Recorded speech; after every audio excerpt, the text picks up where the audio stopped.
I've been looking into making this video for a few days, especially after reading the comments in the videos uploaded previously. First of all, the most important question that seems to be bothering and concerning people is why I ended up in prison with a murder charge. I've said so previously and I will repeat the same again. I can't talk about it till a case I have pending in court is concluded beyond appeal. Why are viewers concerned about why my girlfriend, wife, to be is white, black, or brown? Does it make a difference? In the end, her blood is red and her anatomy is the same as any of us. If you can show me a human whose blood is yellow or purple, I'm waiting. But be rest assured, your questions will be answered in due course. I do not intend to be sarcastic, dominatory, or racist with above statements. And if I have offended anyone watching this, I'm sorry. So back to the main issue of this video. Why do I liken prison officers with dogs? I'd like you to look at this picture. It was taken when I was residing in G Block at Committee. For those who are watching for the first time, G Block at Committee is where convicts who have been sentenced to death but haven't had their appeals exhausted, dismissed, reside. Prisoners who have no appeals reside in Condemn A, where the hanging, kunyonga, is kept.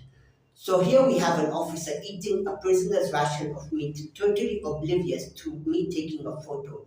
It's like a DCI not arresting a cop when they were caught red-handed abetting a crime. In the beginning committee, I was shocked by the aloofness of officers towards prisoners who use their phones to call.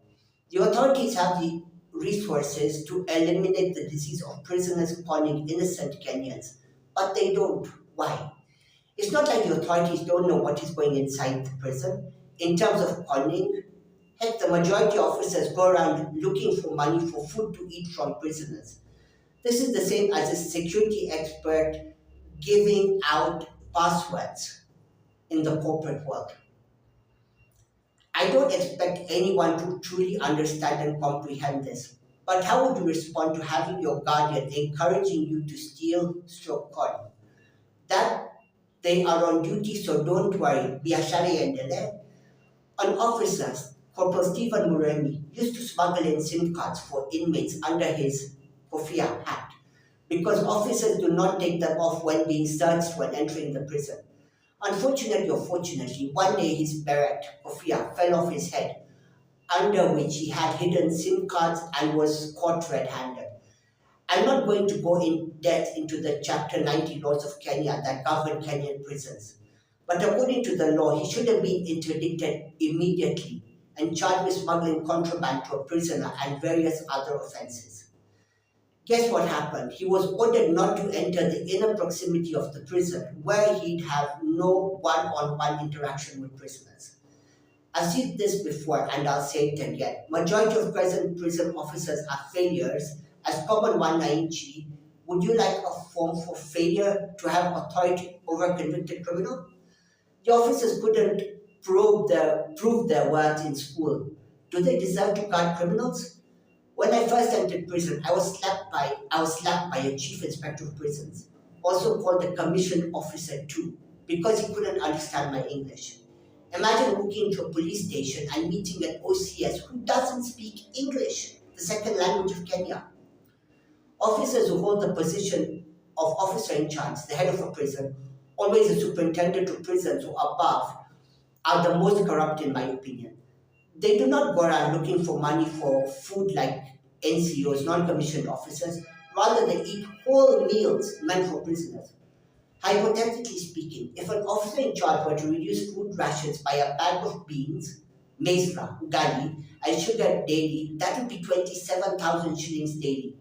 I won't go into the maths. That's why prisoners don't have to have the ability to buy food from the kitchen if they want to not sleep hungry. I remember that I had to bribe the dietitian to prescribe for me rice instead of ugali. Yes, food is like medicine in Kenyan prisons. Henry Kisingu, officer in charge, committee prison, main prison, I've done a video about him, was in charge of the whole of committee command. I used to respect him as a man, But after my release in 2021 and hearing about the corruption charges he's facing, I lost all respect. I conducted my research and he built a church in Kahar West while he was officer in charge committee command. This is the same officer in charge who told a lady who had been conned a lot of money that there are no phones in the possession of prisoners in Committee Main prison. I accept that I took maximum advantage of the deeply entrenched corruption within Kenya Prison Service when I was an inmate. But please appreciate the fact that I never had any hope of being released. Now, what am I trying to do is create awareness of a corrupt system that is supported by the guardians of the system. Towards the end of my sentence at Committee Max Medium Security Prison, I was caught with phones many times and punished according to the law.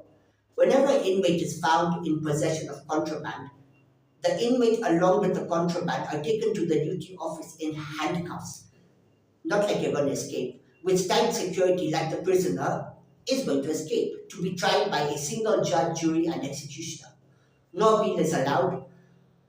On all the occasions I was in this situation, the first question I was asked was, where did you get this from? Umepata wapi? This is a question posed by a commissioned officer of the prison service who very well knows that ever since I entered the prison, I haven't stepped out and neither have my fellow inmates. So pretty obviously an officer facilitated the smuggling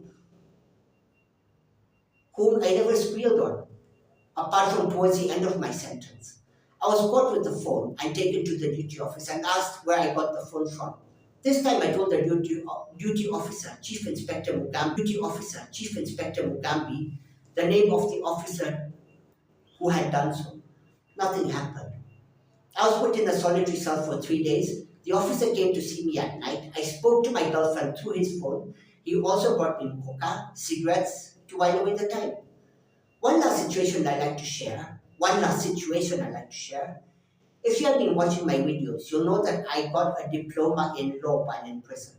The program was sponsored by an NGO, and both inmates and officers could join, if they met the requirements, obviously. Here are 3 officers I'd like to talk about. Firstly, Corporal Peter Kimathi, who was in the same class as I and holds some diploma or certificate in education from a Kenyan institution and used to teach at the prison school. He dropped out in the first year after failing, and the tutors realized that his grasp of English was pathetic. Second, we have Chief Officer 1, Inspector Faustin, same, Chief Inspector. Thirdly, you have Inspector Sylvester Mukisio, same as the other 2, but this guy was corrupt, beyond corrupt. Every month, the NGO that sponsored us would give us a stipend of 1,500 shillings for sustenance. The money would be given to Inspector Sylvester, and he was supposed to deposit it in our prison account, and we were supposed to sign that we had received the same. Now, Inspector Sylvester, knowing that prisoners would prefer being given cash, so he struck a deal with the prisoners on the program that we would accept receiving 1,000 shillings on our M-Pesa. He would take a cut of a third, then we have a deal, and we get the money on our M-Pesa. Can you imagine an inspector striking a deal with an inmate like that? Doesn't make sense. Anyway, I hope you've enjoyed this video. If you've got any comments, questions, please do. And please like and subscribe. Thank you.